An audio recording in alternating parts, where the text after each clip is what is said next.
All right, so there were two questions that were asked yesterday. First of all, what do you call it?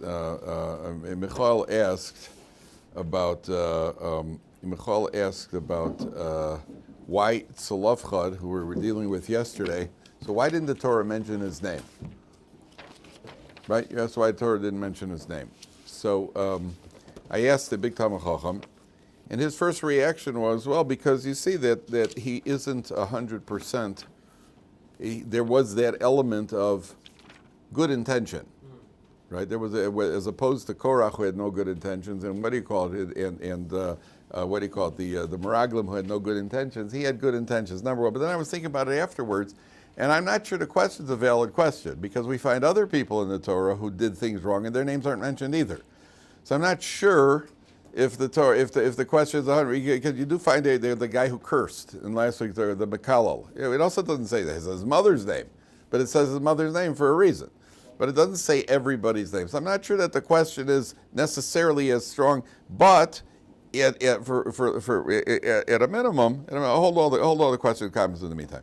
At a minimum, we could all fall back on the idea that, well, he did have good intentions, therefore we don't want to mess him up too bad. 1 second, but let's go take it a little further, because the Gemara says that there was a man. Now I want you to listen to this carefully, because the Gemara says there was a Maisa b'chosid echad. There was a Gemara. This is a Gemara in Shabbos on Daf Kuf Nun Amud Beis. The Gemara says there was a Maisa b'chosid echad. There's a pious man, which we have a tradition that whenever the Gemara says pious man, it says the Rabbi Yehuda ben Eloi, or Rabbi somebody else. And the Gemara says that we have a tradition that Maisa b'chosid echad. There was a chosid doesn't mean as a shtreimel. Chosid means that he's pious. This was the Gemara was written before the movement of Chassidus in the 18th century. This is a Maisa b'chosid echad.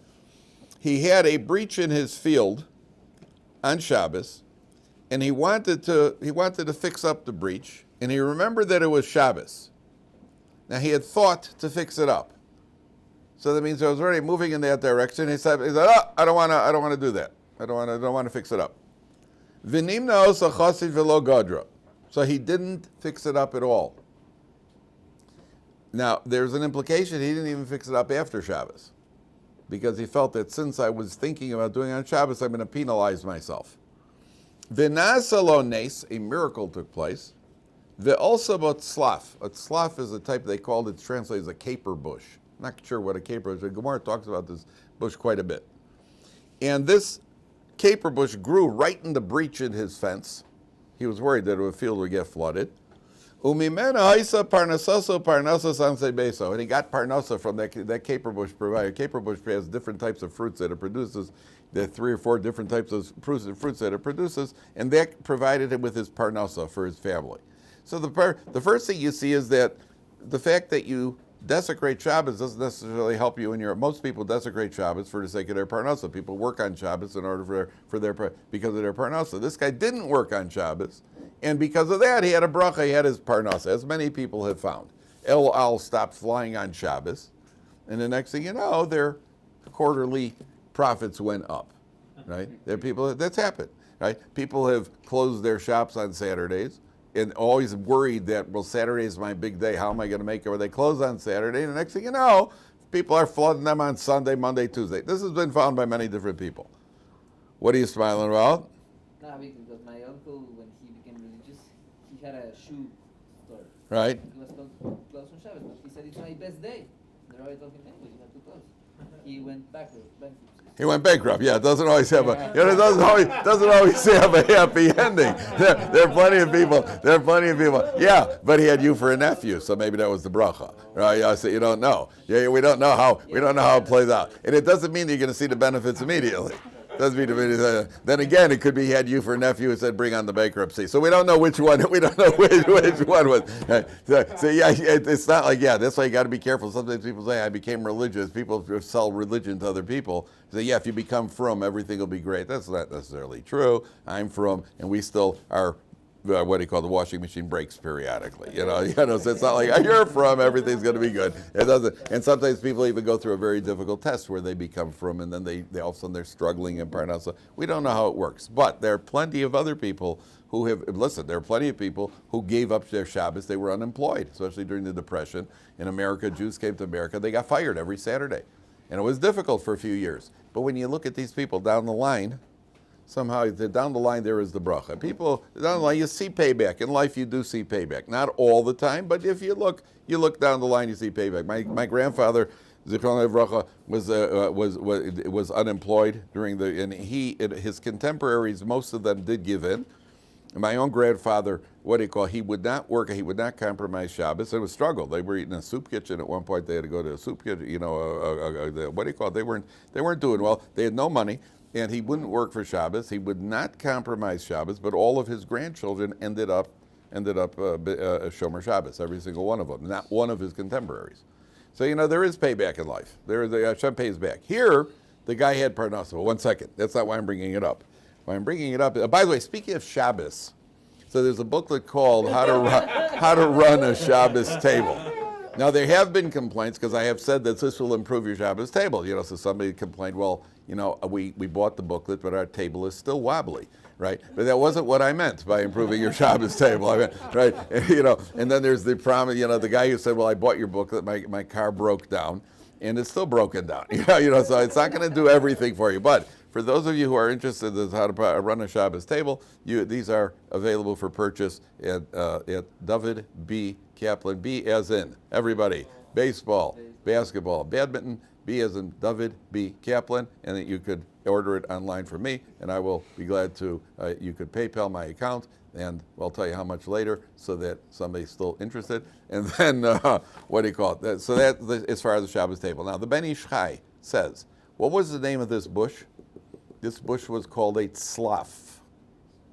What was the man of the name who broke Shabbos? Tzolofchad. Tzlaf is the first 3 letters of Tzolofchad. Says the Ben Ish Chai that this chassid, this pious person, which the Ben Ish Chai says was Rabbi Yehuda bar Rabbi Eloi, who's one of the greatest of the Tanoim, he was a reincarnation of Tzolofchad, because Tzolofchad, who broke Shabbos, but he broke Shabbos with good intent, was then given a chance to fix it up, came back as Rabbi Yehuda bar Eloi, had this test, and he withstood the test, and therefore he had a tzalaf that was grown, and and then he lives happily ever after, and he has parnasa. Okay, now, having said all that, gentlemen, don't do anything with good intent if it's wrong. Right, at the end of the day, we don't look at our intent. You want to be there, don't take the chance that, I'll come back as a tzaddik, and better yet, I'll have a parnasa. Don't run the risk. Right? If it's wrong, don't do it. But that may possibly be the answer to your question why his name isn't mentioned. And eventually you find out his name is Rabbi Yehuda bar Rabbi Eloi. How do you like that? It's Tzolofchad. Okay, whatever the case is, I want to just finish with tzitzis now. Very quickly, we're talking about tzitzis, and I want to go on to what he called. Women do not wear tzitzis, by the way. It is an option, an optional mitzvah, but women don't wear tzitzis. So one of the biggest problems with women wearing tzitzis, a woman is not allowed to wear a man's garment. So even if a woman would want to wear tzitzis, Moshe finds, he says she'd have to find, a nice pink one with flowers, because women are not allowed to wear it. And obviously any woman who wants to wear tzitzis only wants to do it because her heart is burning with desire to serve Hashem. It has nothing to do with making a point in feminism. So she certainly wouldn't want to do anything wrong. I mean, it's interesting in the Reform movement, it's only the women rabbis who wear a tallis and a kippah, so the men never do. But it's just a curious point. But so any woman who wants to wear tallis, you have to find out, or tefillin, why would she want to? And Rabbi Moshe finds, he says, well, obviously you have an axe to grind, because there's something about something feminist. You're trying to make a point, and we're in Judaism. We don't make points. We just do what we're supposed to do. So if a woman really wants to do what she's supposed to do, she should prepare. She should bake a pie for her husband when he comes home from his learning, so that he'll be in a good mood and he'll learn some more Torah. That's the biggest mitzvah a woman could do. If a woman wants to do more mitzvah, she could do chesed, she could daven. There are a lot of things she could do. She doesn't have to put on talis, and she doesn't have to wear tefillin. And even tefillin, when women say, yeah, but Rashi's daughters wore tefillin. First of all, I want to see documentation, number one. Number two, the difference between her and Rashi's daughters is that Rashi's daughters had a father named Rashi, right? So that's a very big difference, number one. And number two, we don't know what else they did. Rashi's daughters probably first did what they had to do before putting on tefillin, if they did put on, if the story is true. And number three, Number 3, there's a problem with tefillin particularly, that even men who are obligated to put on tefillin, we reduce it. We limit it to about 45 minutes or an hour a day for davening, because tefillin requires a clean mind and a clean body.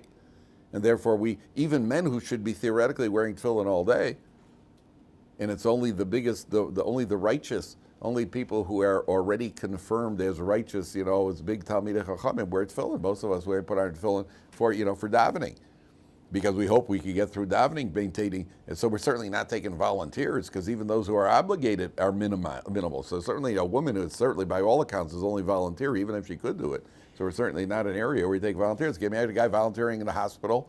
A guy goes one day, I'm going to volunteer in a hospital today. Walks straight into the operating theater where they're doing brain surgery. What are you doing here? I'm volunteering.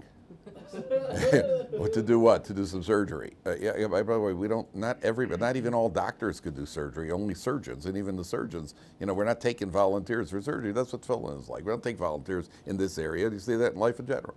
That's a rule. Okay, that's number 1. Number 2, the tzitzis. Meir, I told your idea to also a big Talmid Chacham. He was very impressed with the idea. The Meir said that the strings on the tzitzis, if you take a look, you have the way Ashkenazim tie it is 7, 8. The loops that go around is 7, 8, 11, and 13, all of which equal 39. So the standard explanation breaks into 2. It breaks into Hashem Echad, because 26 is Yud Kei Vav Kei, is Hashem's name, and 13 is Echad. So it breaks into Hashem Echad, 13, because they're 39. That's what the corner represents. But Meir suggested yesterday that there are 39 loops, because, as Rashi said, that this section follows the section of Shabbos desecration, and so because of a reminder. So the same way there are 39 prohibited activities on Shabbos, the Tzitzis is the reminder for Shabbos. It's a very, very good idea. And what do you call it? And it's such a good idea that Meir, you too should buy the How to Run the Shabbos Table. But the what do you call it? So I told it to Talmid Chacham. He was very, very impressed.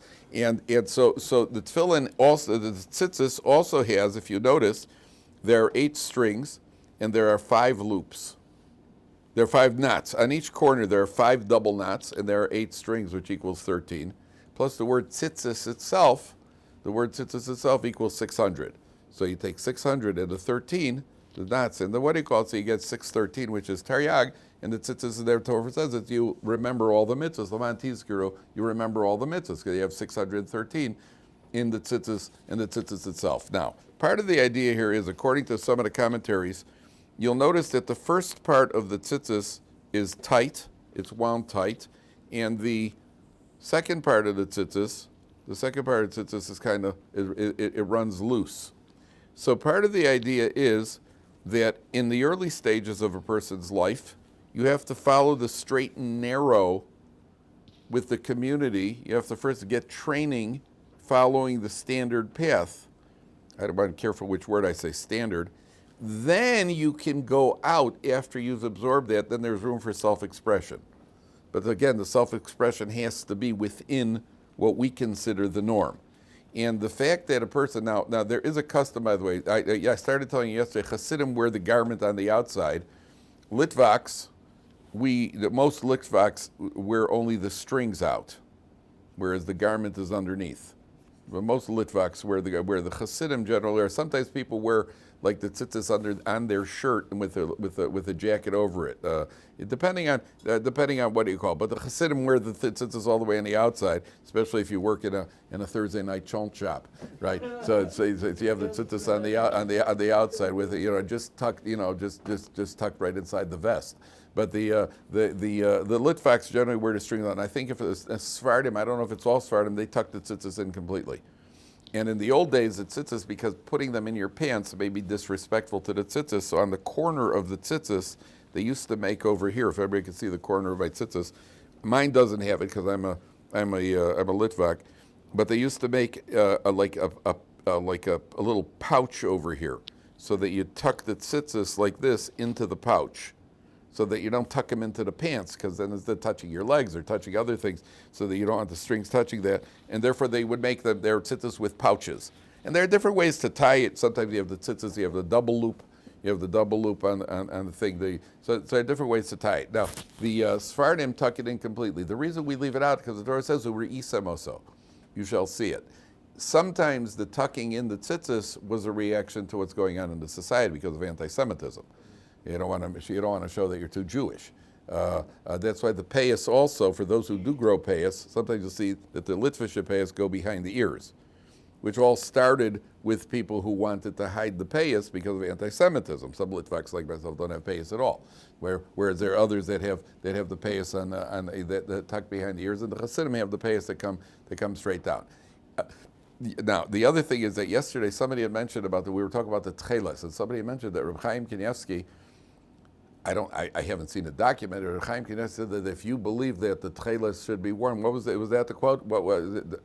If you believe that the techeiles should be... That you're wearing are the proper techeiles, then you have a chiyuv to wear them. Right. So then, which I was thinking about yesterday. Now, I don't know if Rabbi Chaim Kanievsky went when he said that, how he said it, who he said it to, but one thing is clear, that what Rabbi Chaim Kanievsky means, it's clear that if he said it, what he means is that after you have studied all of the relevant commentaries on the subject, and it doesn't just mean you believe it, because a belief without any sort of substantiation is not worth very much at all. What do you mean you believe it? How do you believe it?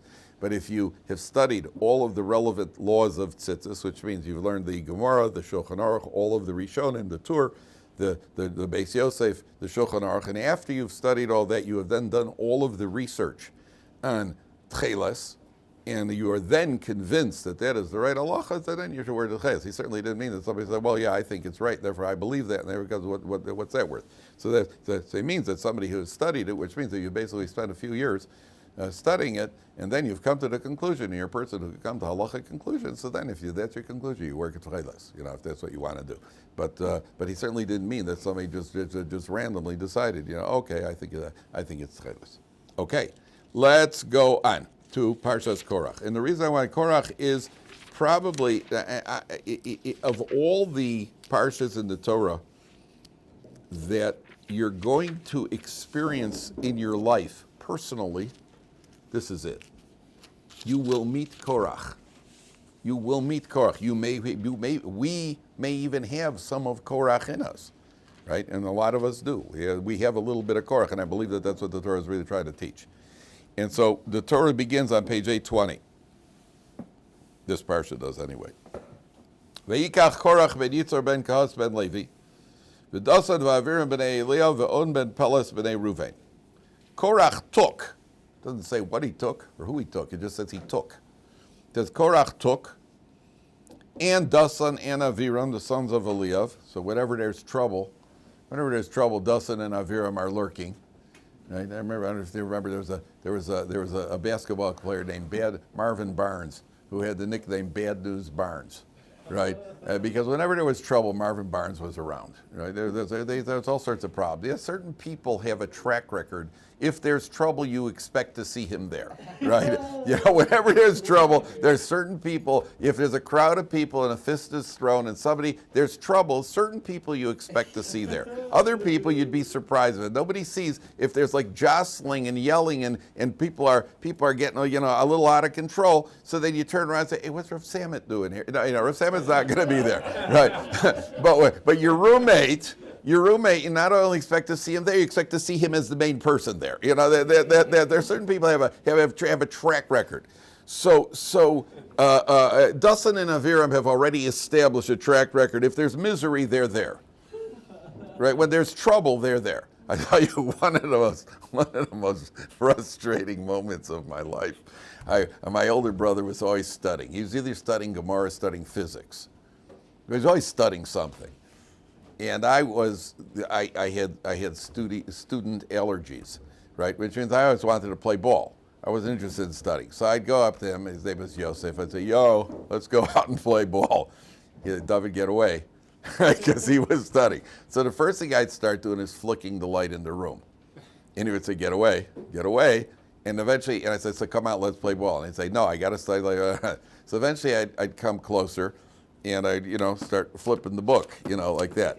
And it always ended with he would spring up, and he was also tzaddik. He would spring up, and he would punch me one shot right on the top of the shoulder.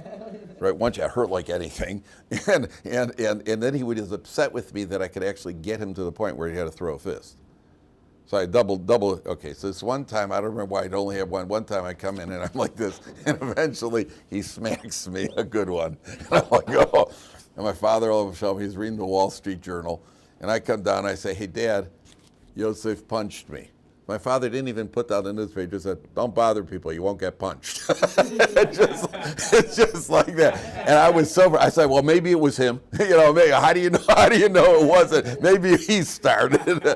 But what happens is, unfortunately, in life, you create, earn, and live with a reputation, right? So Dasan and Aviram, they're there now.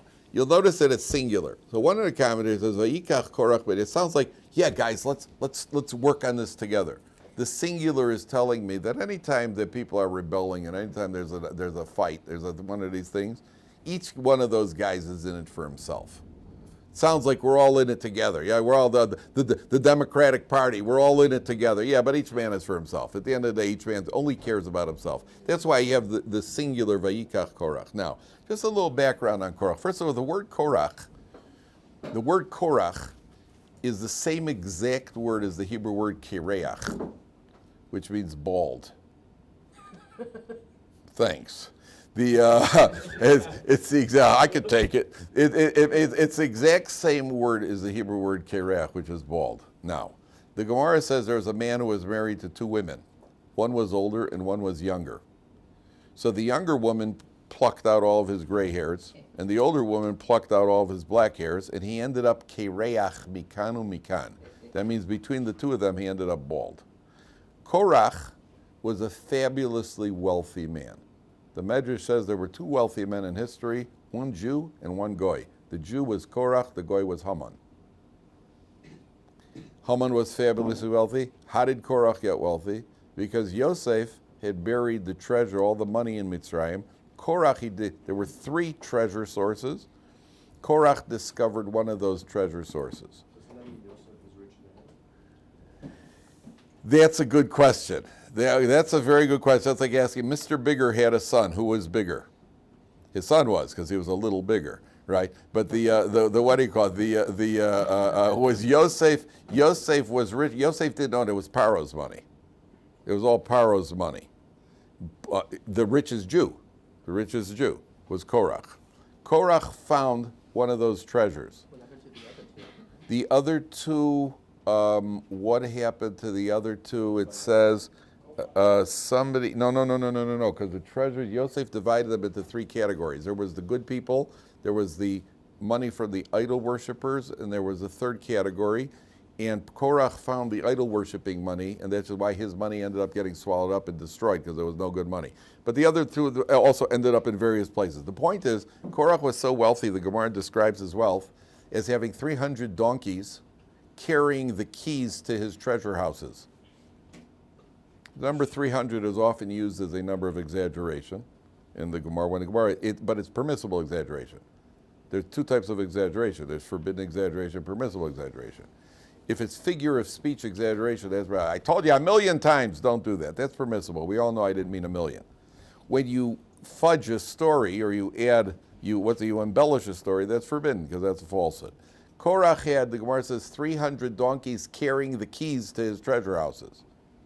And not only that, the keys were made out of hardened hide as opposed to bone or stone, to tell you that there was even more keys because they're lighter.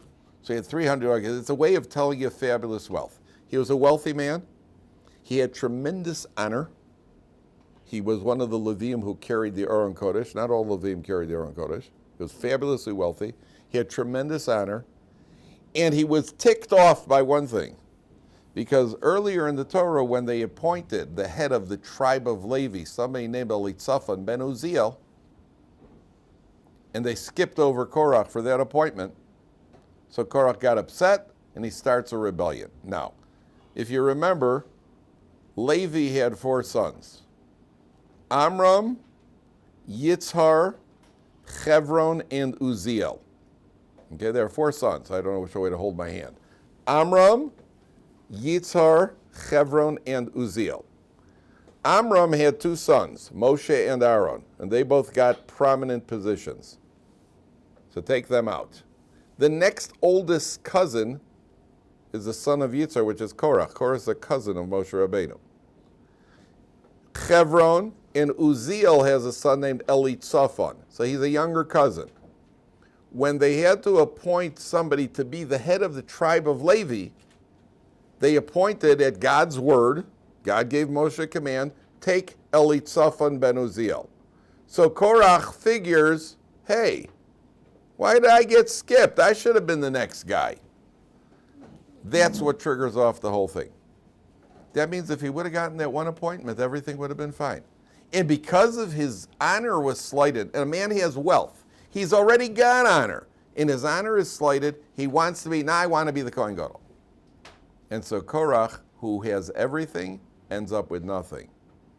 That's why he's called Kereach, he's bald. You end up Kereach, Mikano, Mikan. You had everything and you ended up with nothing. You ended up completely bald.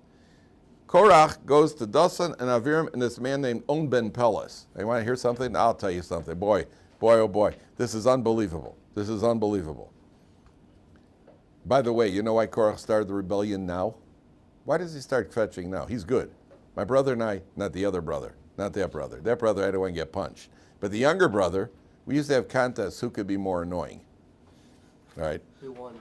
Who won? Who won? You're looking at the still reigning world champion. Are you kidding? Are you kidding? And what my kids have gone through? Are you kidding? Listen, I told you, you got a reputation, you got to keep it. So it's all about, and the trick, when you want to annoy people, is knowing you got to get a feel. You got to get a feel for the moment and the timing. That's what it's all about. So especially when he was younger, when he was tired, vulnerable, frustrated, that's when I spring in. That's what you got to know. So Korach's that man. Korach's got the timing. The people are bitter. The people are upset. Why? They just found out they're going to be hanging around in the desert for 40 years.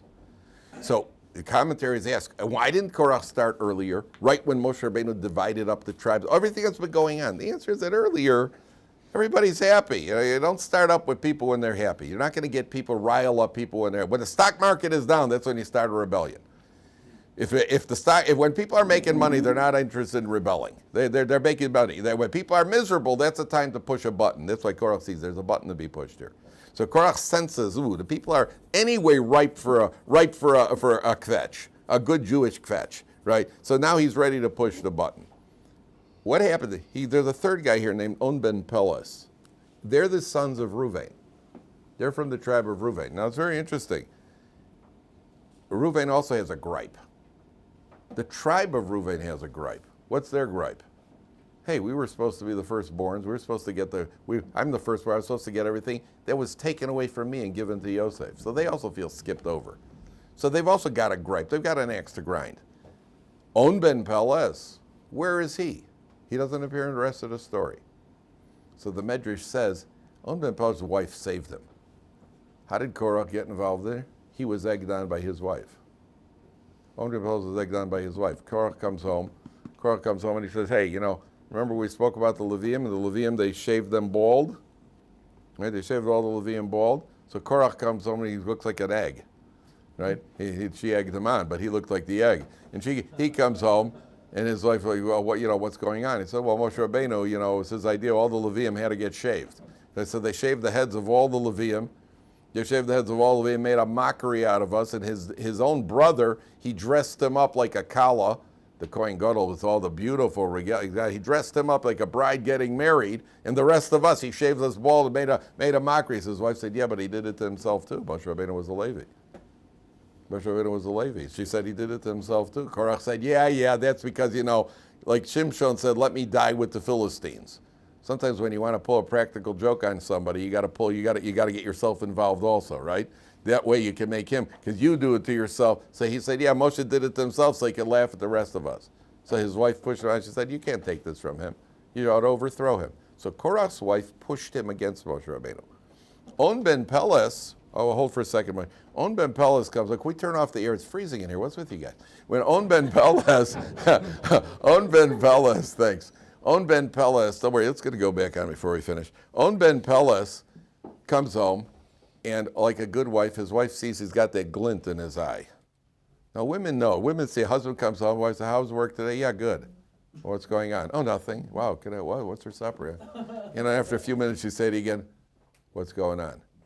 Nothing. No, I just had an idea. No, what kind of idea? Now, I figured that if we, if we pawn two of the children and we take a second mortgage and we could go for the big one, right? And I says, we're not going for a big one. We're not pawning children. We're not taking a mortgage. Sit down, eat supper, and go to work tomorrow morning. And she knows, she senses something is up. She can say, whether good or bad, she senses something is up. He comes home. What's going on? Oh, nothing. Just a rebellion. Yeah, what kind of rebellion? Just me and Korach and doesn't have very a couple of guys. Why are you rebelling? Well, we're trying to overthrow Moshe Rabbeinu. She goes, who's going to be the leader? Korach's going to be. So what's in it for you? What's in it for you? Either way, you're a follower. You're following Moshe Rabbeinu. The other way, you're going to follow Korach. What are you getting involved with this for? She says, what can I do? I swore to them that I would join them. She says, okay, I'm going to take care of it. She fed him wine. She fed him. She gave him wine to drink and put him to sleep, which is the best thing. Get the husband out of the way, first of all. She gave him wine and he fell asleep. Own Ben Pelis' wife. She puts him to sleep. And the next day, when Korach and the boys came to get him, she stood outside and she exposed her hair in front of the tent. And so they turned away. They went in the other direction. That's why he was saved. He didn't go along with Korach. I want to ask you a question. Why'd she expose her hair? The Medrash says she exposed her hair. There's nothing that's coincidental. There's nothing accidental. She exposed her hair. Very interesting. Right? She could have gone like this. She could have pulled up her sleeve too. Hi guys, elbow. Right? And they would have also gone in the other direction. Right? She could have just, she didn't have to dress like people dress on the train here. All she had to do was pull her thing right up over the elbow. Right? She didn't have the severe clothing allergies. She could have just what do you call it? Just why the hair? You want to hear something remarkable? All right, really remarkable. The Gemara says there was a woman named Kimchis. What was unique about Kimchis? She had 7 sons who were Kohen Gadol. 7 sons became Kohen Gadol. And the Chachamim said to her, okay, what'd you do? Right? You obviously did something good that you had 7 sons that are Kohen Gadol. How did you merit this? So Kimchis said, never did the walls of my house see my hair exposed. Her hair was never exposed to the walls of the house. That's what she said. The Chachamim said, well, a lot of women tried, but Kimchis is the one who succeeded. What we see from the Gemara, this Gemara in Yuma, what we see from the Gemara is it seems to be like, Superman's green kryptonite. The green kryptonite for a Kohen Gadol seems to be hair for some reason. The hair, something about the hair being covered, you can be a Kohen Gadol. With the hairs exposed, and the Gemara says why once with the one thing that the Kohen Gadol who goes into the most unexposed place, lifnai v'lifnim, he goes into the Holy of Holies. So the same way that the Holy of Holies is covered up, she covers up her hair. Mida kedeged mida, she merits that. You understand? That's the connection. Now we understand why Korach. What did Korach want? He wants to be the Kohen Gadol. The worst thing he could possibly see right now is hair. So she stands outside and exposes her hair. He immediately turns away. Forget on bed Pelis, guys. Let's get out of here. That's the green kryptonite for the Kohen Gadol. Out, away. And therefore, On Ben Pelis, his name, by the way, the word Pelis comes from the word Pella, which is wondrous. His wife, he had wonders happen to him. That means when you join a rebellion and get out of it, that's already a major wonder. That's a wonder. Now, you're going to find a Korach in your life. There will, or again, like we each have a little bit of Korach. Sometimes in life we're upset about something, not for any good reason, only because I don't want you to have it. And I want to make trouble even when there's no need for trouble. There's no need. You got everything right now. There's no need. You got money. What do you want, Korach? And you'll be the Kohen Gadol. Then you'll be happy. What do you want? What do you want? It's like what's his name? The governor of Illinois. I think he was the 3rd one in a row who ended up in federal penitentiary. We almost had a minion of governors in Illinois. You got what do you call it? Blagojevich. How do you pronounce it? Blagojevich. So when Obama became the president, so the senatorial seat from Illinois opened up, and it's up to the governor to appoint somebody. So Blagojevich, he said to somebody, he was recorded saying to somebody, this one's too good to give away for nothing. I mean, he got bribed he's obviously getting bribed. But he also said to somebody that he says, how long do you want me to be stuck in the governor's seat? How long am I going to stay stuck in I want to tell you something. I wouldn't mind being stuck in a governor's seat. There are only 50 of them across the country. And you live in a mansion and you basically rule a state. Illinois is bigger than Israel. It's better than being prime minister of Israel. You got what do you call it? You're the governor. It's like being a king. It's better than being president. You got much more power as a governor over your state than a president does over the country. I wouldn't mind being governor. How long are you going to be stuck in this place? So what happened? You're going to be the Kohen Gadol. Then what do you want? Then you want to be the leader. So you're never going to be happy. If you're not satisfied with what you got, you're never going to be happy. That's why Korach starts his rebellion. So what do they do? Now listen to what the first thing they say. Mary, you want to ask a question. We better turn on the air. Mary, you want to ask a question. Yeah, I mean, some part of the way we are approaching Korach sounds kind of close to Haman. I mean, I'm not saying like it's the same, but They're very similar. yeah. Very similar. Not only they're similar, turn to Pasuk Tes Zayin. Korach and Haman are very similar. Haman is also, he's got wealth and he's got honor. Haman's got wealth, he's got honor. And what's bothering him? One lousy Jew won't stand up for him. You can't live. And Haman even uses an expression in the Megillah. He says, "V'kol ze eino shoveli." None of this is worth it to me as long as that Jew Mordechai doesn't bow down. That's a Haman attitude. That's a Korach attitude. You got everything. No, unless I have that, nothing's worth anything. I told you, it's like going to the picnic. It's like going to the picnic, but somebody didn't bring the ketchup. Right? So the whole picnic isn't worth the whole day you're going to be fetching now. You had steak and you had Friday, you had everything, but there was no ketchup. Right? You can't get on with life. Right? There was no ketchup. So that's Haman. That is Haman. Turn to Pasuk Tes Zayin for a second. I'm just skipping out. We're going to go back in a second, but just look at the fourth line from the top, 824. Vayomer Moshe el Korach, Ata v'chol adascha, you and your entire congregation, Heyu lifnei Hashem, stand before God, Ata, you, excuse me, Ata v'hem v'Aaron mochar, you and them and Aaron tomorrow. Look at the last three words in that pasuk, gentlemen. V'hem v'Aaron mochar. Sorry, Ata, the fourth word from the end. Ata, v'hem, v'Aaron, mochar. Look at the last letter of each of those three words. Ata, the last letter is a hey. V'hem, the last letter is a mem. V'Aaron, the last letter is a nun. Hey, mem, nun spells Haman. Right? So there you have the Hamanism. Right? The whole thing is the same. That's the connection between Korach and Haman. It's the same kind.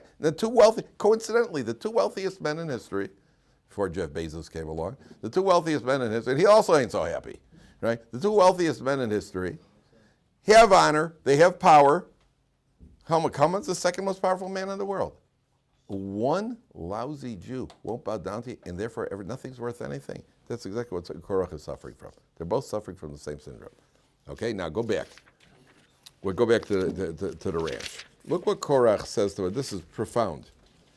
Korach comes up with these, he's standing there with these men, and he says to the people, Vayikalu al Moshe ve'al Aaron, they gather against Moshe and Aaron, Vayomru aleim rav lochem, you've taken too much. Ki chol ha'eda kulam kedoshim, everybody's holy. Uvesocham Hashem. The whole congregation is holy. Umadua tisnasu akashem. Why have you promoted yourself over the entire congregation? What did you go and promote yourselves for? Now you understand the irony. A person who's looking to fight, a bal machlokas. Bal machlokas means a quarrelsome individual. Nowadays they call it toxic. He's toxic. He's got toxic, right? He's a toxic individual, right? So the what do you call it? Just say the guy's miserable. Right? He's toxic. So what do you call it? A person like that becomes so unreasonable. What's Moshe Rabbeinu called? He's the most humble person in history. When God appointed Moshe Rabbeinu, he was trying to run away from it. He wasn't running towards it; he was running away from it. And he's the guy you say, "Oh, you're just self-aggrandizement. You appointed yourself. You took on a major position over here. Of all people to accuse, of looking for honor." That's how ridiculous you could be. You know what Korach reminds me of? You guys will see when you have kids. You get a kid like a 2-year-old, a 3-year-old who's overtired. Ever see a 2-year-old who's overtired? You need to get him to sleep. You need to get him to sleep. You give him you want this? No. And he takes it and he just throws it. And you give him this, I want that. You give it to him and he throws that. Yeah, he's just miserable. And he doesn't even know what he wants. He's so confused. I want this, but I want this. He's going to come up. Why are you guys the leaders? Nobody should be the leader, but I should be the leader. He's double. He doesn't even know what he wants over here. Guy, you know what? Put him to sleep. By the way, it's not just 2-year-olds. It happens to 47-year-olds also. Right? You're overtired. You're miserable. You don't even know what you want. Nothing's good enough for you. So Korach says, but look what he does. The whole congregation is holy. The whole congregation is holy. That means we all know Moshe is holy. Kola Eda Kulam Kadoshim. Now we have to stop and just ask you one last question. Where is the Kedusha of a Jew? Where's the sign of Kedusha for a Jew? Bris Milah, of course. That's the sign. That's the first thing we do is the Bris Milah. Take a look at that pasuk where it says Kol Ha'eda Kulam Kedoshim. Right? Ki Kol Ha'eda Kulam Kedoshim. See, Rav Lachem. Look at the last letter of the word Lachem. See that? Fourth line from the bottom. Rav Lachem. Mem. Ki Kol Ha'eda, because the entire congregation. Mem. Last word of ki is a yud. Kol is a lamed. And ha'eda is a hey. Spells out milah. Ki kol ha'eda. We all have milah. Ki kol ha'eda. We all got milah.